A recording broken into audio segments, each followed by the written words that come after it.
Well, at the moment, one of the federal government's focuses is how to have Australia engage more with Asia to be part of the so-called Asian century. Well, 70 years ago, in 1942, the Australian population was fearful of invasion from the north as Japanese forces tore through Southeast Asia and seemed intent on taking this country. It was a time of threat and of huge change to Australia's alliances. Well, this afternoon, the Foreign Minister Bob Carr launched a book titled Australia 1942, In the Shadow of War. It's edited by Peter Dean from the Strategic and Defence Studies Centre at the ANU, and Dr Dean joins us from our Parliament House studio in Canberra. Peter Dean, thanks very much for your time this evening. You're welcome. You argue that 1942 doesn't get enough public attention in commemorating its significance to Australia. Why do you think that is? It's a really important year for a whole range of reasons. The battles that you mentioned in your introduction are very important, but there's a range of reforms that happened to Australia as a nation that had an impact on who we are today, including political reform, taxation reform, the industrialisation of the country, the signing of the Statute of Westminster, which was long overdue and finally made us really an independent sovereign nation. Those major reforms, domestic and political reforms you're talking about, how much were they entwined with our foreign fears and what was happening in the broader world, with a world at war? Absolutely. These were pivotal events that were wrapped up in what Australia was undertaking during the war. This was a period of the mass mobilisation of the public, of the nation towards the war effort, when we faced a real, genuine threat to our security for the first time in modern Australian history. And all of these events and all these changes were driven by the desire and the need to reform the country in order to meet those very big challenges. Now, in the book, the former opposition leader and now ambassador to the US, Kim Beazley, says in 1942, we learned the language of self-reliance and new alliances in planning for our survival. Did we actually learn self-reliance in 1942? Absolutely. The relationship that we have with the US, who becomes our security partner in 1942, after the fall of Singapore, is a relationship that's new and evolving at the time. And it was very much General MacArthur, the US commander in the Pacific at the time in Australia, the commander-in-chief, made it very clear to the government that the Americans were here in an attempt to fight the Japanese. So we also had to not only work with the Americans, but we had to develop our own capabilities. We had to develop an air industry, produce our own aircraft, our own small arms, reform our army and our defence forces, the Navy and the Air Force, in order that they would be able to form an integral part of the Southwest Pacific forces. And in fact, well into 1943 and even into the latter part of 1943 or 1944, the Australian forces in this region provided the bulk, particularly the ground forces, to that combined US-Australian military effort. And yet it's interesting, to this day, among older Australians, there's still the perception that, and you hear this said, if it weren't for the Americans, we would have been taken over. Before we look at the taken over part, just sticking with the whole issue of self-reliance, a statement like that, almost 70 years later, would suggest there wasn't self-reliance. We believed America saved us.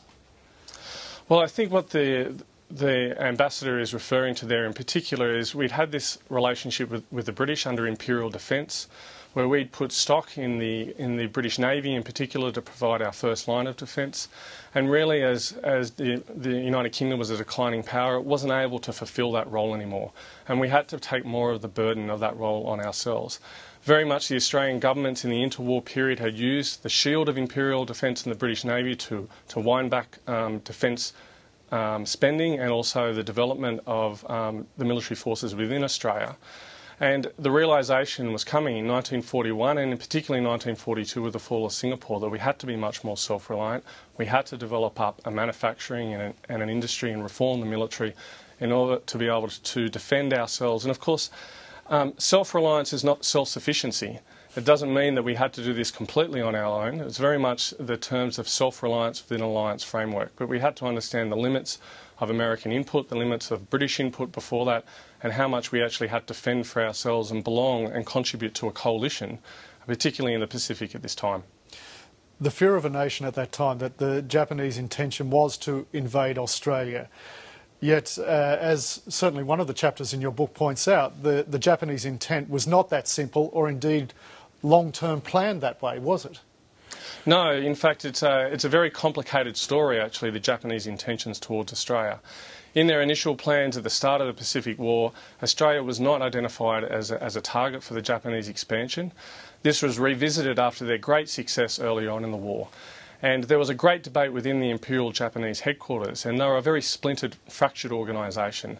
The Navy was very much fighting the Pacific War as we know it, in New Guinea, in the Philippines, and around Rabaul and the Solomon Islands. And the Japanese Army was very much focused on their war in China, their forces in Manchuria, and of course they spent the majority of the interwar period in this early period preparing for a potential war with the Soviet Union.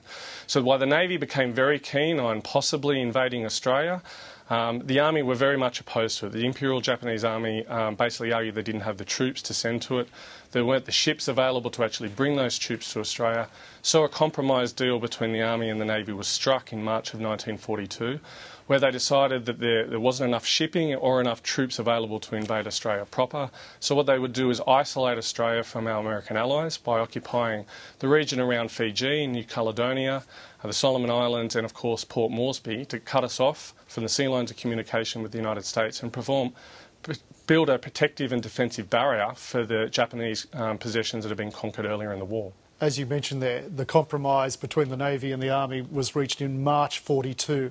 Now, Australia's biggest attack was in the previous month, February 42, with that first of many dozens of aerial attacks by the Japanese on Darwin. Does that mean when they attacked Darwin, the intent at that stage was perhaps still to invade Australia?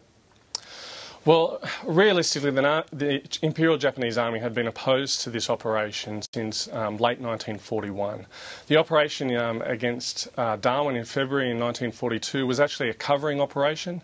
The aircraft that bombed Darwin were there to defend and protect against the Japanese invasion of Timor that was underway at that particular period of time. So they saw that as a defensive measure to strike at Darwin, to reduce the Allies' ability to interfere in their operations with the occupation of Timor at that time. What do the records show about the knowledge of the Curtin government in regard to the Japanese threat, whether the threat wasn't as great, or at least this compromise suggested it wasn't as great, and whether 1942 was really, as John Curtin would say at the time, a battle for Australia? Well, of course, the Australian government and the Allied High Command weren't privy to these discussions within the Imperial Japanese headquarters at the time. Certainly, Curtin was in receipt for some advice from his very senior Australian military officers that there was the potential for the Japanese to land on the northern part of Australia early in 1942, and that fear basically went on well into the middle of 1942. Of course, the victories at the Battle of Coral Sea we just mentioned earlier, and of course the Battle of Midway in June of 1942, really restricted the ability of the Japanese to undertake these further operations. And of course the Australians' defence of Papua along the Kokoda Trail, and at the same time the defence from August 1942 of Guadalcanal by the US Marine Corps and the US Navy were pivotal in restricting the Japanese military's ability to conduct operations close to Australia. Peter, how much do you think this year, 1942, shaped, or at least laid the groundwork for the present Australian-US relationship, particularly with our commitment in Afghanistan, and also our view towards being part of the Asian century? Those two things, how much can it be sheeted home back to 1942? Oh, look, I think 1942 is pivotal. We do have to remember, of course, the relationship was very new between the United States and Australia at this time. It was very much not an alliance. It was what you could call a coalition. That is, that they were unified against a particular threat at that stage, and the American Commander-in-Chief made that very poignant, that they weren't necessarily here for the long haul. But that integration, that experience, the connections between the two countries, and of course in the post-war period their ongoing strategic interest in the region drove them closer and closer together. And of course it's 9 years after this particular year, in 1951, that the ANZUS alliance is signed, and it's also very much built around the peace treaty with Japan and those other elements. So they're very critical in laying the foundation for the ANZUS alliance as we know it today.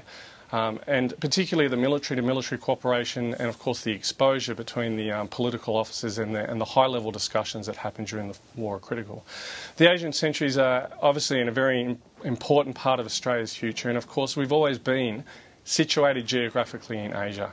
And while we've been very much Western in our cultural outlook and our makeup, particularly in 1942, the drive into these islands to the north, to Papua New Guinea, the Solomon Islands, and later into Borneo and those areas, and Singapore, really exposed tens of thousands of Australian service personnel to Asia, and they brought those experiences back with them. We became a lot more conscious of the importance of the region to our north, and I think this is one of those early stages where we start to have to build a relationship with Asia rather than seeing a fear from Asia. And I think that goes forward into the relationship we have with the United States in the post-war period, and of course very much matures in this current day and age as we look towards the Asian century. Dr. Peter Dean, thank you for bringing 1942 into 2012 for us with your book, Australia 1942 in the Shadow of War. I enjoyed yarning with you tonight. Thank you very much. Appreciate it.